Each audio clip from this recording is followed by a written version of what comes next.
Hi everyone, welcome to my channel. My name is Ebony and today I will be going over my intentions and goals for the new year.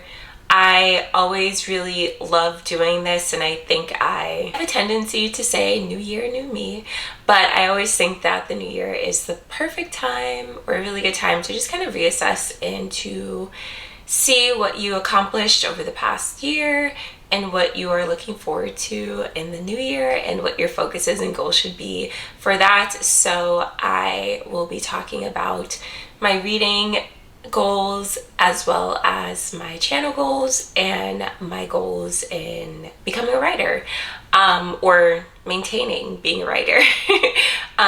So with that said, I did make a very cute list. So the first one that I have here is in the new year, I am focusing on the intentional cultivation of my taste.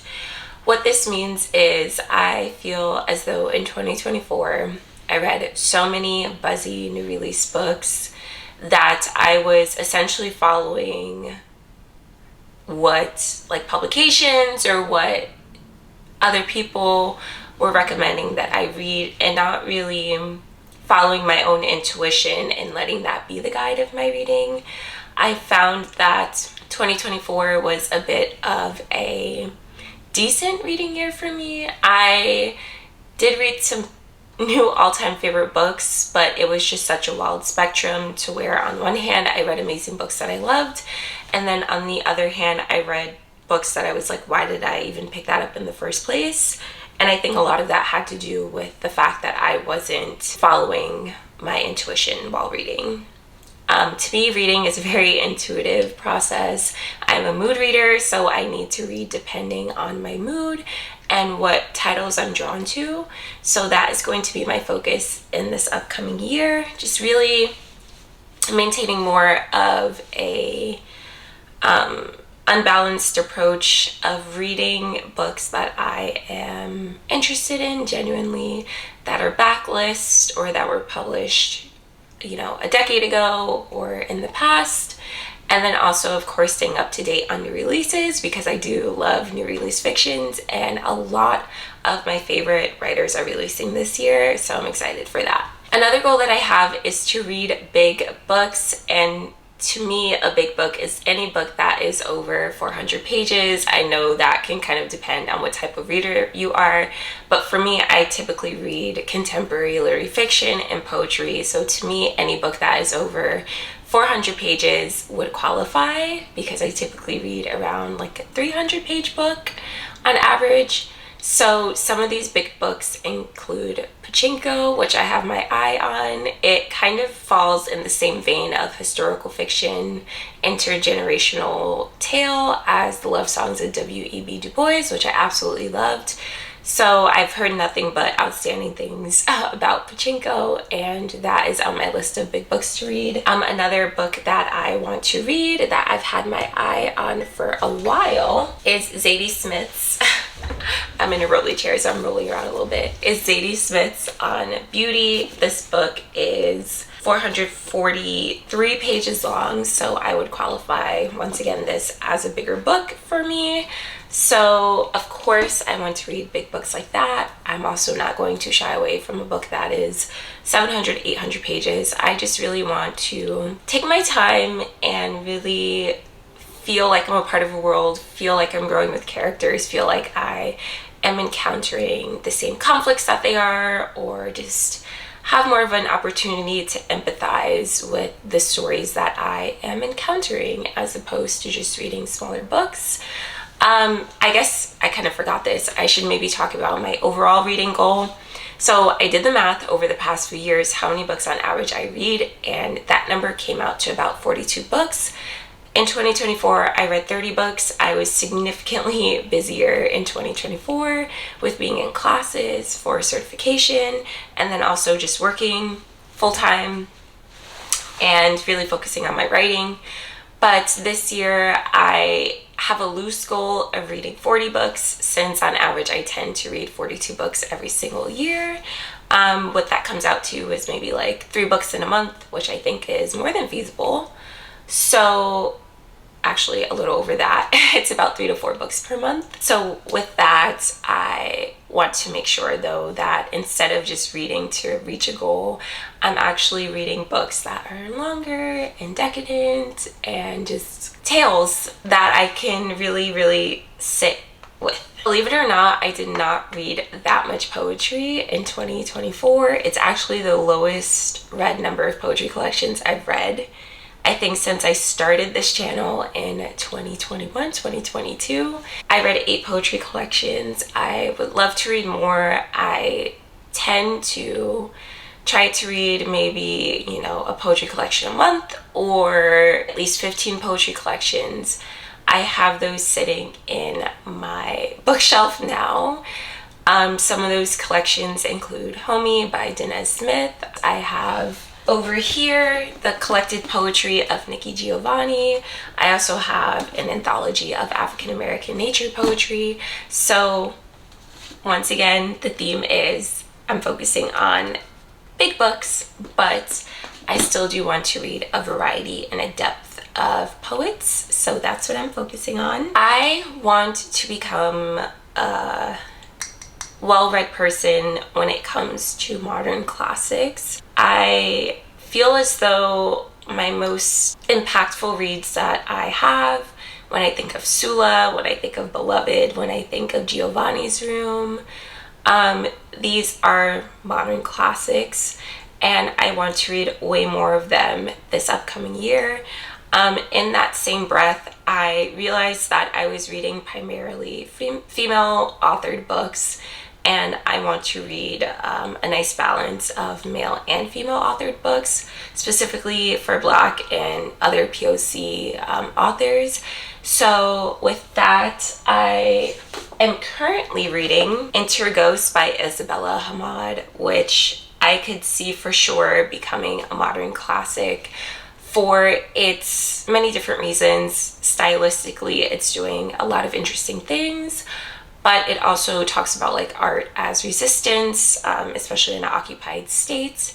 It's following a production of Hamlet that is being put on in the West Bank, and we're following Sonia as she navigates the complexities of, you know, growing up in Haifa and the West Bank and what that experience was like for her. I also have some other books here that I would consider to be modern classics, and that's what I like doing, okay? I like creating my own parameters. Bobe Black by Bell Hooks. I actually want to get to this month. I've had it on my TBR forever, and it's a pretty short read. It's less than 200 pages. Colson Whitehead's The Nickel Boys. I really want to read this before I watch the movie. I saw the trailer for the movie, and that's what made me want to pick up the book. It seemed so just amazing. Also, A Lesson Before Dying by Ernest J. Gaines, another slim book that is just under 300 pages. And I would love to revisit Norwegian Wood by Murakami. I DNF'd this 2 years ago, but coincidentally the story has stuck with me. I think Murakami's writing, and this is kind of what I encounter in Japanese authors, they just write atmosphere so well, and I just feel so engulfed in how slow and meditative the writing is. But at that time, I wasn't really into a slow-paced book. I think I wanted something a little faster paced, but I still think about this all the time, so I kind of want to finish it. It's been a few years and I think about it even though I didn't finish. So I think that is pretty interesting. Another goal that I have and another intention that I have is to do author deep dives, okay? I'm not just reading only their books. I'm going to watch interviews. I'm going to hear them in conversation about either their craft, how they approach writing and storytelling, how they took those approaches and crafted a novel or a poetry collection, and just really, once again, slow my reading down in the sense of spending more time not just with the text but also with the author and the creative mind behind what I'm reading. I used to do that once again before, and I stopped, and it's just such an enriching practice because I feel like I feel closer to the text into the author. Another thing that I am bringing back is my reading journal. So I have several different journals. This is my reading journal. I started this in 2022 and I stopped. My last entry was Big Swiss, which I finished on May 14th in 2023. So it's been a minute. I want to pick this back up again because it was just such a great way for me to brain dump and just gather all of my thoughts, whether they be positive, negative, neutral. Just a quick way for me to also reference when I do book reviews online, what I was feeling, how I was engaging with the reading. And yeah, I think too it would be cool once I do those author deep dives to incorporate some of that into my reading journal as well. As you can see, I have nothing fancy, nothing elaborate, because I am not an aesthetic decorate journal girly. I am just a brain dump, stream of consciousness person. So that's how I approach all of my journals, honestly. Reading journals, she's coming back. We're bringing back reading journals in 2025. And then last but not least, I am focusing on a low buy year. You might have seen me going over every single unread book that I own, which is getting out of hand. That was my physical TBR. And so with that, I have a lot of book releases that I'm excited about in 2025, but I made a goal that for every 5 books that I own, maybe I can buy 1 book. Once again, I don't read many books to begin with, so let's say I read 30. Out of those 30, maybe 6 would be new books that I purchased and read. I'm really trying to focus on my physical TBR, which is feeling a little bit like Sisyphus in the fact that I am pushing the boulder up the mountain, then it keeps rolling back down. But anyways, that's okay. It's just kind of the way in the life of a reader and a book collector. Some things that I want to do less of in this upcoming year is I do not want to impulse buy every buzzy book that I see. Out of the 30 books I read last year, 18 of them were new releases in 2024 or 2023, which I loved. I read a lot of amazing books. I think of Shred Sisters by Betsy Lerner. And being in this position, I do get, or I'm fortunate to receive like ARCs from publishers or recent releases from publishers that I read and I really enjoy. But I do, once again, want to focus on making sure that the books that I have owned for a while are also getting that same love and attention from me. And something that I want to note on with these recent releases is a lot of times you can see the trends in publishing and what stories are being published. And oftentimes the stories are in the same genre or they're discussing similar themes. So with that, you get into a little bit of a reading fatigue or slump, or at least I felt like I did. So I just want to be mindful of that as well, that I'm reading different books from different people and different perspectives. And I also want to correct my lack of diversity when it comes to country. Most, if not all of the books I read last year came from authors who are from the United States or the UK. So with that, I want to make sure that I'm reading translated fiction and just really diving into perspectives outside of my own, outside of the US, outside of Western media. So with that, once again, I would love to read more books from different countries. If you have any recs for me, let me know because I do need some. Up next, I would love to talk about my creative writing pursuits. So if you don't know, I am a poet. I write poetry. Some really awesome things that happened in 2024 was that I was able to make in real life connections and friendships with people who I'm so grateful to have met and encountered. I also pushed myself a lot last year to attend events and read at open mics, and in the past I would shy away from that because I would be afraid, not in terms of like my poetry, but I just tend to be a very shy person, especially if I don't know people. So it's been great to build that community. My goals for this upcoming year is I would love to have an in real life writing group. I did have one, but we moved away. Well, I moved away, so I haven't been able to meet with them. But yeah, just meeting more friends, having a writing group where we are maybe, you know, twice a month or once a month getting together to workshop our pieces, to talk about books that inspire us, books that intrigue us when it comes to craft. I also have not submitted to publishers in a very long time, and I want to get my feet back out there. I want to dip my toes into submitting to different publications and literary prizes. And I think 2024 was all about building up my catalog of poetry. But with that, I also want to diversify my writing. I never really just consider myself a poet. I think that obviously it's reflected in my reading taste. I have a deep appreciation for fiction and novels as well. And I do see myself writing a novel one day. So just practicing writing short stories, writing narratives. It's also on my kind of goals list, and to post what I can on Submittable, not Submittable, on my Substack, which I have, and just write. Like, I feel like I have the tendency to overthink my writing and what I can and cannot do, which is very self-limiting. And I want to get away from that. I want to get away from these habits. Lastly, some very quick channel goals that I have is, of course, I want to continue posting booktube related content, but I want to branch out, and I have been thinking about this for a while, just doing more vlogs, more personal content that is not just book related.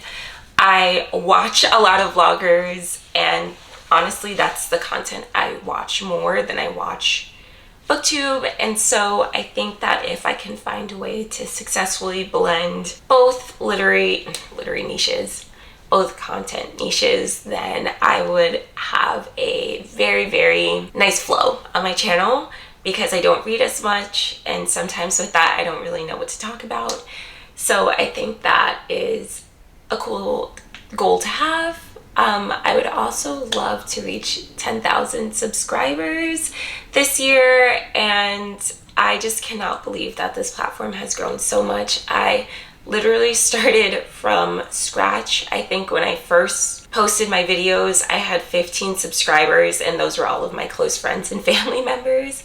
So the fact that there are over 8,000 of you right now is just astounding, and I feel so grateful for every kind comment that people leave. I love talking to you guys in the comment section and just really building a community. So I would literally not be able to do this without you guys, without an audience, and it would feel very lonely if I felt like I was just putting this out into the void and I wasn't getting any feedback or like any communication on the other end.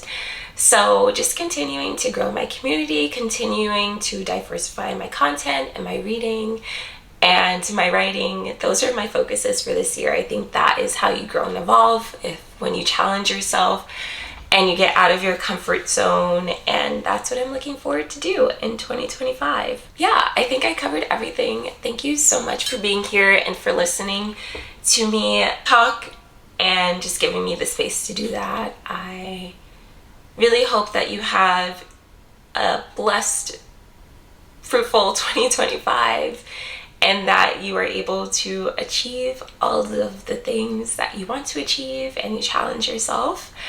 I look forward to growing with you guys and to just becoming better versions of ourselves, or, you know, experiencing new things. Thank you so much for being here. You can find me other places linked below. Please make sure you hit that like and subscribe button if you want to see more from me, and I look forward to seeing you in the next video. Bye!